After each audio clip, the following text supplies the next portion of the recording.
Muchas gracias a todos y cada uno de ustedes por estar aquí y estar hasta de pie. Muchas gracias. Para mí ha sido fantástico ayer estar en Barcelona y ver una cantidad de gente similar a la que hoy somos aquí. No me lo esperaba, es una muy grata sorpresa.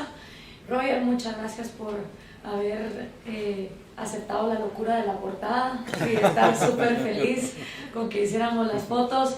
Axel, gracias por haberme introducido en el mundo de la escritura, porque si no hubiera sido por tus ánimos, ni El engaño populista ni este libro me hubiera yo animado a escribirlo y hacerlo. Así que muchas gracias, Daniel, por estar acá también, y a todas las caras conocidas, a María, a Fernando, gracias por estar ahí grabando de manera profesional.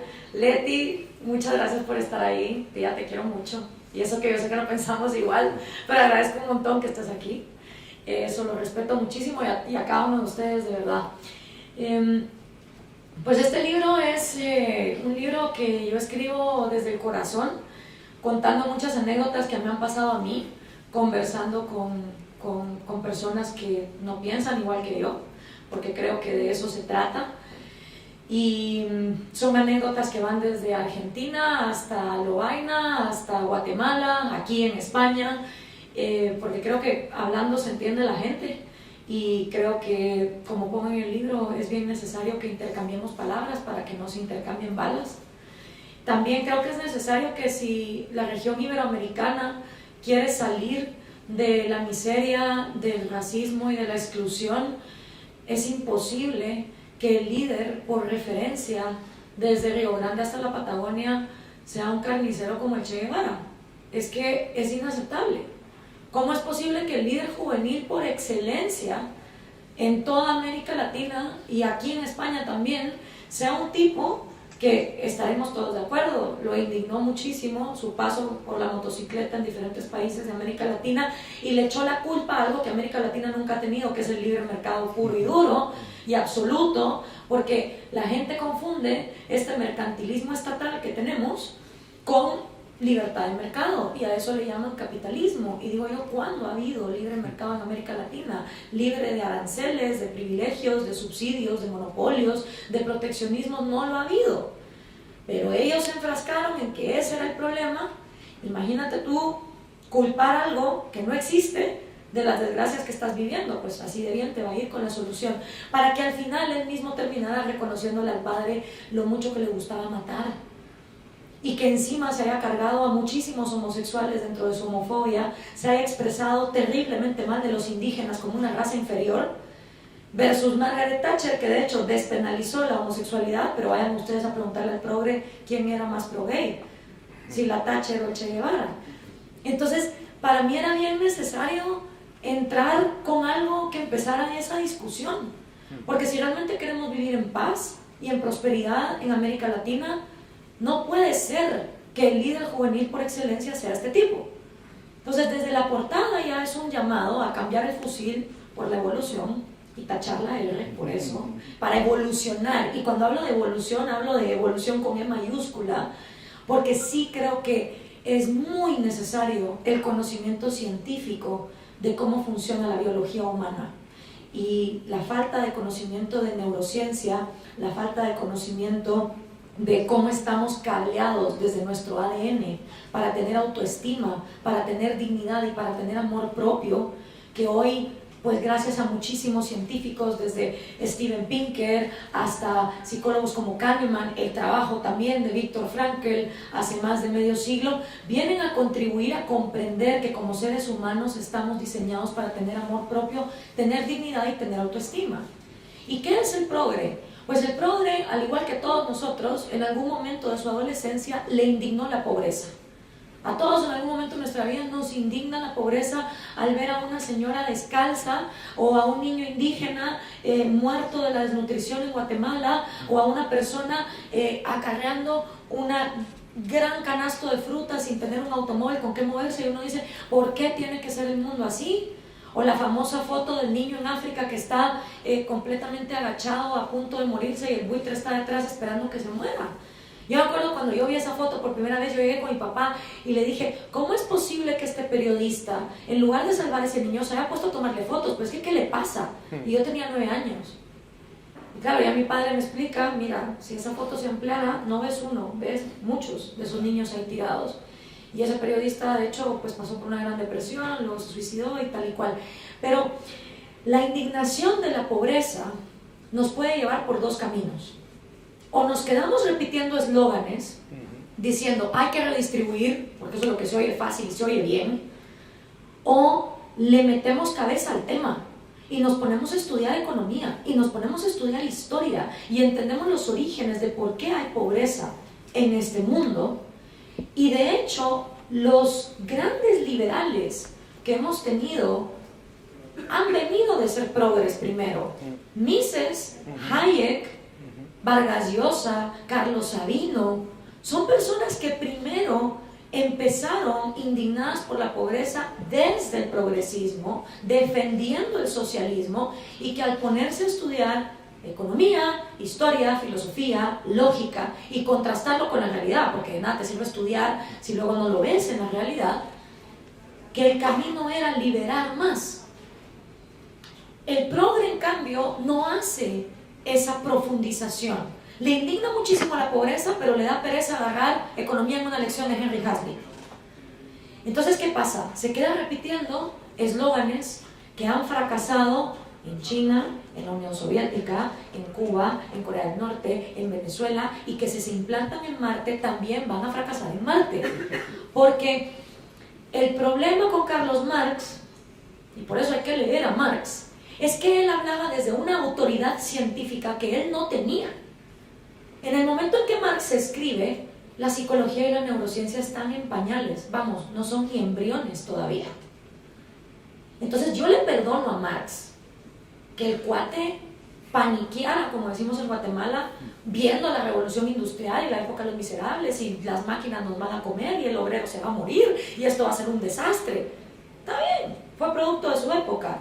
Dicho sea de paso, Marx era un burgués que dejó de trabajar a los 31 años y pasó a ser un mantenido.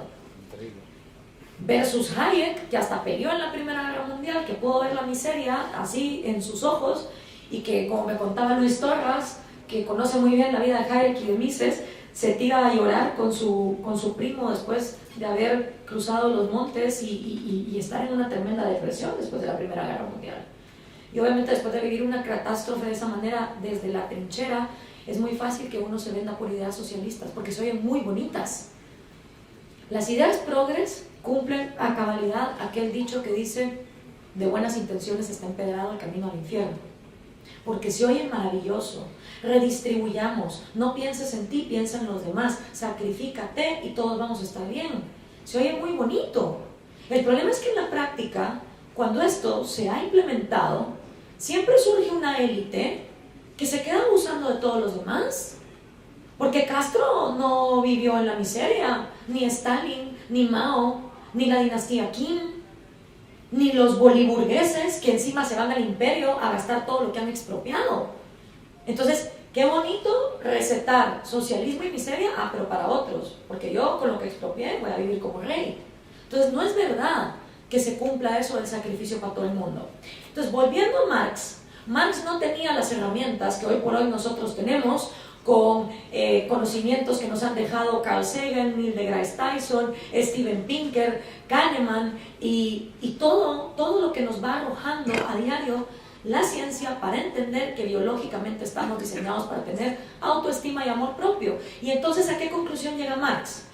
Pues en su crítica al proyecto de Gotha, él dice, sin explicar cómo, que mágicamente, cuando ya se hayan implementado los 10 pasos del manifiesto comunista y estemos a punto de entrar a la segunda fase y esté el mega almacén, porque iba a haber un mega almacén donde usted iba a ir a dejar el trabajo que usted hacía para recibir entonces lo que le correspondía por ese trabajo, iba a llegar un punto donde supongamos que yo produzco una botella o 2 botellas de agua al día y por esas 2 botellas me merezco 2 kilos de arroz.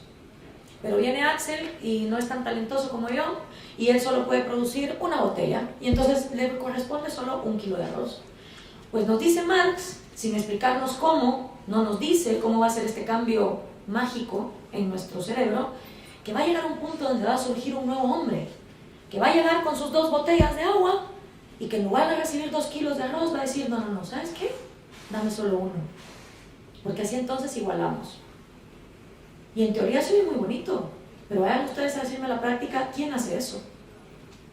Porque yo estoy de acuerdo con la redistribución y la caridad, pero de tu bolsillo. A ver, si es que es muy cómodo ser progre viviendo en Hollywood y teniendo las millonadas, y está bien, entonces donan las tuyas, redistribuyen lo que es tuyo. ¿Por qué no pagan más impuestos? ¿Por qué tienen que ser otros los que tengan que pagar más? ¿Por qué no podemos empezar predicando por el ejemplo? Lo cual está bien, porque aquí la otra cosa. Ayer me decía un periodista, pero es que en este mundo tuyo, ¿cómo sería todo? Y le dije, mira, si tú lo que estás buscando es que yo te venda una utopía, no te la puedo vender. Los que te venden la utopía son los comunistas. Ese paraíso en la tierra, ese Edén, donde todo va a estar bien. Yo no te puedo prometer una utopía porque de mí no depende la libertad individual de cada cual. Y la libertad implica que tomemos decisiones que incluso son contradictorias con nuestra propia existencia y nuestro propio beneficio. ¿Quién aquí no ha cometido un error?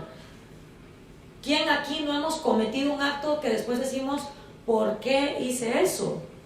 La libertad no da garantías. Lo único que la libertad te garantiza es que cada uno asuma la responsabilidad de sus actos y por lo tanto se cumpla la mayor justicia que puede haber en una sociedad, que es que la sociedad no tenga que cargar con tus errores, sino tú asumir los tuyos. ¿Y es jodido eso? Sí, es jodido, porque todo el mundo quiere ser libre. Pero qué hueva ser responsable. Entonces, el problema está en que la paranoia de dejar a la gente en libertad es que el individuo es malo. ¿Cómo se te ocurre que vamos a dejar a la gente en libertad si en libertad el individuo se va a portar mal y se va a cargar a la sociedad? ¿Y los burócratas que son marcianos o arcángeles? Porque yo estudié ciencias políticas y les puedo jurar que en ninguna clase nos inyectaron un gen para suprimir el egoísmo ni el interés personal. O sea, no es como que si uno es político, mágicamente ya no tiene intereses personales. Eso no va así. El político es tan humano como todos los demás y tiene intereses personales. Y por eso es tan básico que los políticos tengan una fuente de ingresos que no sean los impuestos y que haya aprendido a trabajar en su vida de otra cosa y a ganarse la vida en otra cosa para poder ser un servidor público independiente y autónomo. En un sistema de liberalismo donde no hay garantías de nada, porque cada quien puede cometer errores, pero también, así como te responsabilizas de las malas consecuencias de tus actos, los premios de tus buenas acciones recaen en ti. Entonces, si tú fuiste un buen trabajador, como la hormiga, y no fuiste como la cigarra, tus hijos y tu gente van a estar bien. Y el estado de bienestar, en su buenismo superficial, te dice, no, yo papá Estado, me voy a encargar de tus hijos y me voy a encargar de tus ancianos.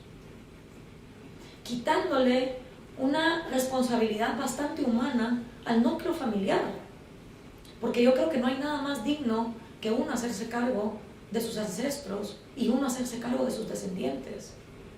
¿Acaso no queremos una sociedad donde todos los individuos puedan pararse en sus propios pies?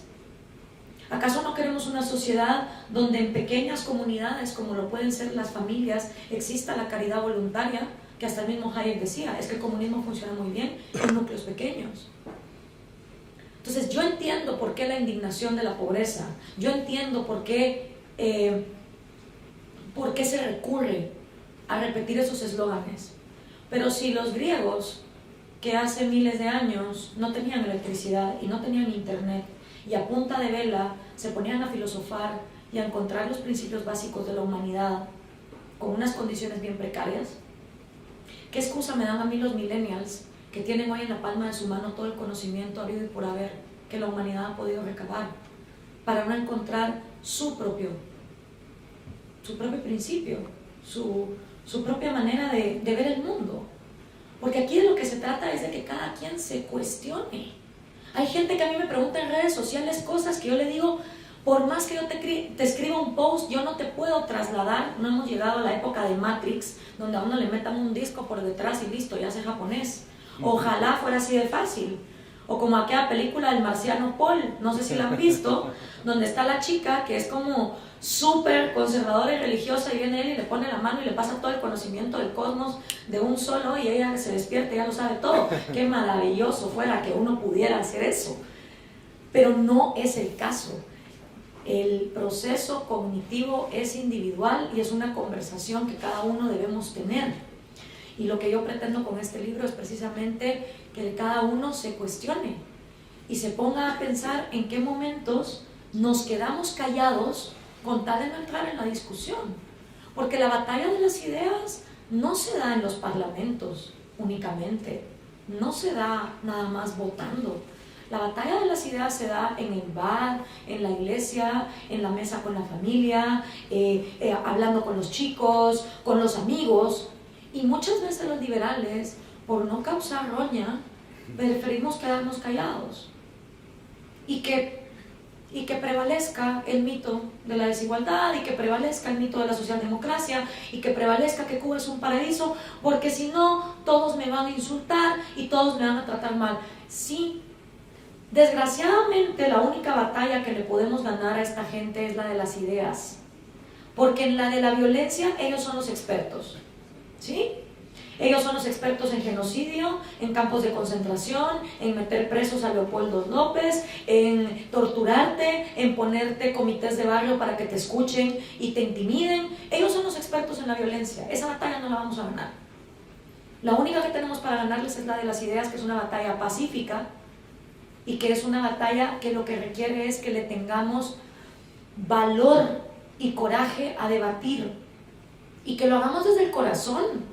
Si es que las ideas liberales son las que más sentimiento tienen, y muchas veces se cometió el error de pensar que solo a través de la economía íbamos a poder dar a entender las ideas de la libertad. Si fuera tan fácil con que pusiéramos una foto satelital de Corea del Norte y Corea del Sur, automáticamente a la gente le entraría el chip Matrix y dirían, claro, el libre mercado funciona, pero no es el caso. Porque tenemos que entender que ha habido un desbarajuste psicológico en generaciones que a propósito han sido despojadas de su dignidad, de su autoestima y de su amor propio. Gente que desde la academia, desde la familia y desde la política se le ha dicho, tú eres demasiado inútil, demasiado tonto como para hacerte cargo de ti mismo. Y es el gobierno el que tiene que hacerse cargo de tus hijos, y es el gobierno el que se tiene que hacer cargo de tus ancianos, y es el gobierno el que te tiene que decir qué leer, qué comer, cómo estudiar, dónde estar. ¿Cuál es el resultado? Adoctrinamiento, miseria, genocidio. Que para mí está peor eso a vivir tal cual la realidad. Porque no se trata de vivir en utopías. Se trata de que cada cual pueda tener la libertad de desempeñar su propia manera de vivir. Y entonces la gente me dice, ¿qué hay de los perdedores? Porque siempre que haya innovación habrá perdedores. Sí, cuando salieron las computadoras, la gente que fabricaba máquinas de escribir se quedó sin trabajo. Cuando salieron los retretes, los que cagaban letrinas se quedaron sin trabajo. Y cuando salió el internet, el fax y el beeper pasaron a ser obsoletos. Obviamente la innovación va a traer perdedores, pero son perdedores a corto plazo. Y yo lo veo con el caso de mi padre. Mi padre en este momento está en bancarrota, está en la quiebra. Pero aún así yo reconozco que él estando en la quiebra, y que por cierto yo lo estoy ayudando, yo no le estoy yendo a pedir al gobierno de Guatemala un subsidio para gente que se queda sin trabajo, yo lo estoy viendo con él, porque una persona en bancarrota es mejor que esté en un país donde haya libertad de mercado, porque aún en bancarrota se puede beneficiar del conocimiento disperso y poder acceder a productos más baratos que cuando se vive en socialismo. Ustedes ponen a mi papá en la misma bancarrota en Venezuela, ya se hubiera muerto. En Guatemala puede sobrevivir. Entonces, hay gente que cuando ve una desgracia familiar económica, inmediatamente busca socialismo. Yo les digo, no, piénsenlo dos veces.